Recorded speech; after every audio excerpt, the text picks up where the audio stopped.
A kú déédé àsìkò yìí, kókó inú ìwé ìròyìn la mú wá fún yín láti inú àwọn ìwé ìròyìn ilẹ̀ Nàìjíríà. Orúkọ tèmi ni Ọmágbémisọ́lá Ọmọlọ́rọ̀mádé.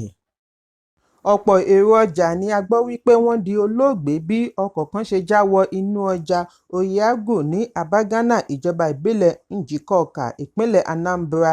Ìròyìn jábọ̀ wípé ìjàmbá yìí wáyé láàrin aago 11 kọjá ìṣẹ́jú 10 òwúrọ̀ yìí, tí ó mú gbogbo ọjà fọ́nká sílẹ̀. Àwọn tí ọ̀rọ̀ náà ṣojú wọn ní dẹ́rẹ́bà ọkọ̀ Toyota Sienna ni ó pàdánù ìjánu ọkọ̀ tí ó fi já wọ inú ọjà lọ ṣekú pa èrò ní bèbè etí ọjà. Ìjàmbá yìí ti dá ìpòrúru ọkàn sílẹ̀ láàrin jà bí ìgbìyànjú ṣe ń lọ lọ́wọ́ láti dóòlà àwọn tí ó farapa lọ ilé ìwòsàn nítòsí. Ààrẹ gbogbogbò fún ìlú Abagana, Ben Okorongu, tí ó fìdí ìṣẹ̀lẹ̀ yìí múlẹ̀ fún akọ̀ròyìn sọ wípé àwọn tí kò dín ní 3 ni wọ́n ti di olóògbé, lára wọn ni ọmọdé. Agbẹnusọ fún àjọ alámòójútó ojú pópó ní ìpínlẹ̀ FRSC, Margaret Onabe, ní àwọn kò tíì gbọ́ nípa ìṣẹ̀lẹ̀ ọ̀hún, bí ó ti ṣèlérí àti kàn sí akọ̀ròyìn padà lẹ́yìn ìwádìí. Ẹ̀kúnrẹ́rẹ́ ìròyìn wà nínú ìwé ìròyìn Punch tó jáde lónìí. Amúgbálẹ́gbẹ̀ẹ́ ààrẹ lórí ìròyìn fún ààrẹ Bọ́lá Tinubu, Tèmítọ́pẹ́ Àjàyí, ti fi olùdíje du ipò ààrẹ ọdún 2023 láti ẹgbẹ́ òṣèlú Labour Peter Obi wé ààrẹ àná àti olùdíje du ipò ààrẹ ọdún 2024 láti ẹgbẹ́ òṣèlú Republican ní orílẹ̀-èdè United States, Donald Trump. Àjàyí ṣe àfiwé yìí lónìí lórí ẹ̀rọ abánidọ́rẹ̀ẹ́ lẹ́yìn ìdíje ọ̀rọ̀ dìbéètì tí ó wáyé láàrin Trump àti igbákejì ààrẹ tí ó tún jẹ́ olùdíje du ipò ààrẹ láti ẹgbẹ́ òṣèlú Democratic, Kamala Harris. Àjàyí kọ wípé ìwà kan náà ni ó wà nínú Obi àti Trump bí wọ́n ṣe ń ṣe àpèjúwe ṣe lòdì sí èrò ọkàn wọn sí orílẹ̀-èdè tí wọ́n fẹ́ darí látàrí wípé wọ́n fẹ́ wí àwíjàre. Níbi ìdíje yìí ni Harris àti Trump ti jà lórí oríṣiríṣi ẹ̀sùn tí wọ́n fi kan ara wọn, bẹ̀rẹ̀ látorí òfin oyún ṣíṣẹ́ dórí ìrìnnà immigration.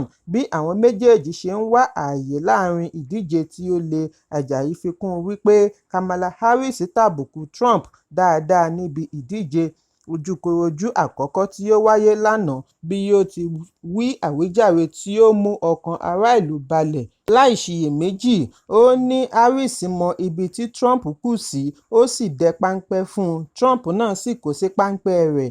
Níbi ìdíje oníwákàtí kan àbọ̀ ni Harris ti ṣi ìbéèrè kan nígbà tí Trump ṣi ìbéèrè 23. Ìdìbò ààrẹ US fún ọdún 2024 ni wọ́n ti fi sí ọjọ́ 5 oṣù kọkànlá ọdún 2024. Ẹ̀kúnrẹ́rẹ́ ìròyìn wà nínú ìwé ìròyìn Punch tó jáde lónìí.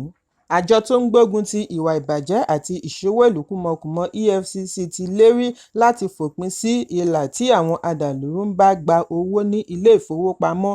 Alága àjọ EFCC, Ọlá Olúkóyèdé, ni ó sọ àsọdájú yìí nípasẹ̀ aṣojú rẹ̀, Commander Wilson Uwujare, níbi ìpàdé ọlọ́dọọdún tí Civil Military Corporation ṣe àgbékalẹ̀ rẹ̀ ní National Defence College, Abuja. Ìgbésẹ̀ yìí ni wọ́n fẹ́ fi ṣẹ́gun ìṣòro ààbò àti adàlúrú tó ń fojoojúmọ́ ń le sí i lórílẹ̀-èdè, tí wọ́n ti tọpinpin dé ilé ìfowópamọ́. Láti lè mú èròǹgbà wọn wá sí ìmúṣẹ ni Olúkóyèdé fi ní àwọn yóò ṣiṣẹ́ papọ̀ pẹ̀lú iléeṣẹ́ ológun, bí ó ti ṣàlàyé wípé ìwà ìbàjẹ́ ti dá ìṣẹ́ sílẹ̀ tí ó mú àwọn aláìníṣẹ́ kan máa ṣe iṣẹ́ adàlúrú àti ìjínigbé. Wọ́n ní bí àwọn bá dí ọ̀nà tí adàlúrú ń gbà rí owó gbà, èyí yóò ṣe àdínkù sí iṣẹ́ àwọn ọ̀daràn. Wọ́n ní ìwà ìbàjẹ́ ní gbòǹgbò ẹ̀ṣẹ̀ tó ń ṣe àlékún sí ìṣòro ààbò orílẹ̀-èdè. Àsìkò ti tó fún ọmọ orílẹ̀-èdè láti sowọ́pọ̀ gbógun ti ìwà ìbàjẹ́ tó ń dojúkọ ìdàgbàsókè orílẹ̀-èdè. Ẹ̀kúnrẹ́rẹ́ ìròyìn wà nínú ìwé ìròyìn Vanguard tó jáde lónìí. Ààrẹ Ọ̀nà Kakanfò ilẹ̀ Yorùbá Ìbà Gani Adams Abiodun ti sọ̀rọ̀ lórí ìbínú rẹ̀ pẹ̀lú ààrẹ Bọ́lá Tinubu, bí ó ti sọ wípé Tinubu ti já ọ̀pọ̀lọpọ̀ ọmọ orílẹ̀-èdè tí wọ́n gbé dórí oyè kulẹ̀. Ó bu ẹnu àtẹ́ lu bí ààrẹ ṣe mú ẹ̀ka epo, pàápàá jùlọ àlékún owó epo. Ó ní èyí ti pakún ìṣòro orílẹ̀-èdè, bí ó ti ké sí ààrẹ kí ó dá owó epo padà nítorí ọjọ́ ń lọ. Nínú lẹ́tà tí Adams kọ ránṣẹ́ sí Tinubu ni ó ti sọ wípé nígbà tí ó kọ́kọ́ dé pẹ̀lú "èmi ló kàn" nígbà tí wọ́n ń gbáradì fún ìdìbò ọdún 2023, ọ̀pọ̀ ọmọ orílẹ̀-èdè ni wọ́n rò wípé gẹ́gẹ́ bí ẹni tí ó ní òye lórí ìṣèjọba òde òní yóò ṣe dáadáa ju ààrẹ àná Muhammadu Buhari tí ó jẹ́ ológun tí ó mú ìṣẹ́wálẹ̀ jìn láàrin ọmọ orílẹ̀-èdè pẹ̀lú àlékún ìṣòro ààbò láti 2015 sí 2023. Adams ní òye rẹ̀ ti yé wa wípé àṣìṣe gbáà ni láì fi ọ̀rọ̀ sábẹ́ ahọ́n sọ.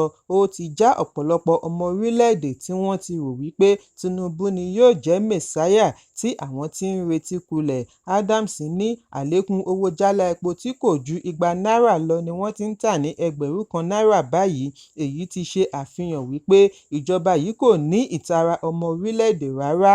Ẹ̀kọ́ ṣojú mímu wípé ìjọba òde yìí kò jáǹpátá sí ìṣòro tí ẹgbẹ̀lẹ́gbẹ̀ mílíọ̀nù ọmọ orílẹ̀-èdè ń kojú, tí ọ̀pọ̀ kò lè rí ọwọ́ mú lọ ẹnu.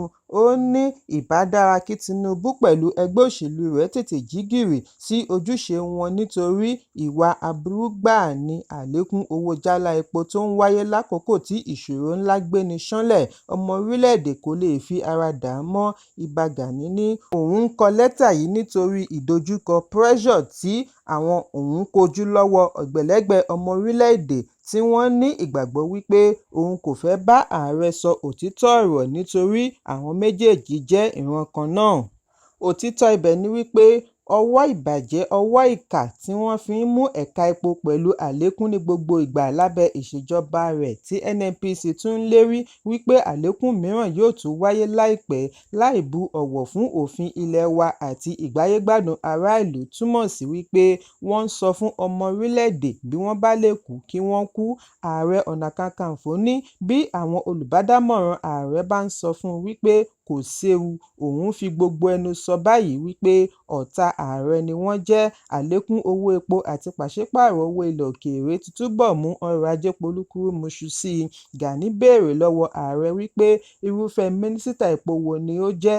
$740 ní náírà sí dọ́là nínú oṣù karùn-ún ọdún tí ó kọjá, ṣùgbọ́n lónìí ó ti lé ní $1,600.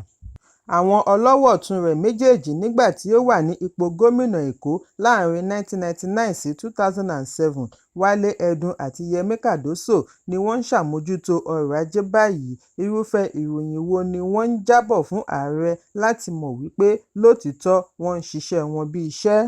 Nígbà tí Buhari kúrò lórí oyè, inú ọmọ orílẹ̀-èdè dùn wípé ìṣòro ààbò yóò dohun ìgbàgbé, láì mọ̀ wípé iṣẹ́ ṣẹ̀ṣẹ̀ bẹ̀rẹ̀ ni, pẹ̀lú bí àwọn ajínigbé ṣe ń ṣọṣẹ́ láti ẹkùn àríwá sí gúúsù sí ìwọ̀ oòrùn, bí ìgbà tí wọ́n ṣẹ̀ṣẹ̀ ṣí wọn sílẹ̀ kúrò nínú iná ìléru ọ̀run àpáàdé láti wá fìyà jẹ ọmọ Nàìjíríà.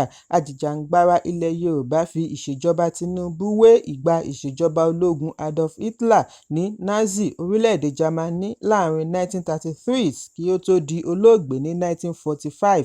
Ẹ̀kúnrẹ́rẹ́ ìròyìn yìí wà nínú ìwé ìròyìn Daily Trust tó jáde lónìí. Ilé-ẹjọ́ Sharia kan ní ìpínlẹ̀ Kaduna ti pàṣẹ kí wọ́n fi ọ̀gbẹ́ni kan Musa Hussaini sí inú àhámọ́ fún wákàtí díẹ̀ láti lè rí ààyè ronú lórí bí yóò ṣe máa rí owó oúnjẹ fún àwọn ọmọ rẹ̀ mẹ́rẹ̀ẹ̀rin. Síwájú àkókò yìí ni olùfisùn Hajara Sani, ìyá ọlọ́mọ mẹ́rin, rọ ilé-ẹjọ́ kí wọ́n bá òun gbà lára ohun ìní rẹ̀ tí ó wà pẹ̀lú Hussaini. Ó ní Hussaini ta àga rẹ̀ méjèèjì àti ẹ̀rọ amóhùnmáwòrán, bákan náà ni ó tì í láti ta bẹ́ẹ̀dì rẹ̀.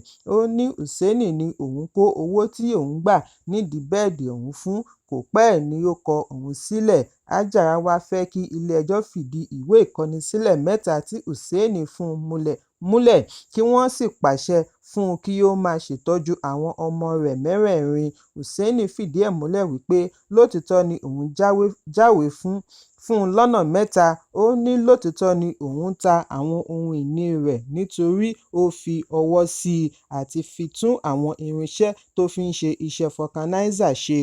Hussaini ní kí ilé-ẹjọ́ rọ Hajara kí òun lè san owó ọ̀hún díẹ̀díẹ̀ ní $2,000 lọ́sẹ̀ títí yóò fi san $11,500 tán nígbà tí wọ́n béèrè ìgbáyégbádùn àwọn ọmọ rẹ̀. Ó ní ìyẹn kò sí nínú èròǹgbà òun lọ́wọ́lọ́wọ́ báyìí. Adájọ́ Malam Mukhtar Aliyu wá pàṣẹ kí wọ́n fi afẹ̀sùnkàn sí inú túbú fún wákàtí díẹ̀ kí ó fi ronú ọ̀nà tí yóò gbà fi máa pèsè fún àwọn ọmọ rẹ̀. Wọ́n ti sún ìgbẹ́jọ́ mìíràn sí ọjọ́ 25 oṣù kẹsàn-án. Ẹ̀kúnrẹ́rẹ́ ìròyìn yìí wà nínú ìwé ìròyìn Vanguard tó jáde lónìí. Kókó inú ìwé ìròyìn tòní kò ní jù báyìí lọ. Ẹ pàdé mi lọ́la fún àkọ́tún ìròyìn. Kí a tó lọ, ẹ má ṣaláì fi àkíyèsí yín ránṣẹ́ kí ẹ sì bá wa subscribe sójú náà wa lórí YouTube kí kókó inú ìwé ìròyìn lè máa tẹ̀ yín lọ́wọ́ ní kíákíá.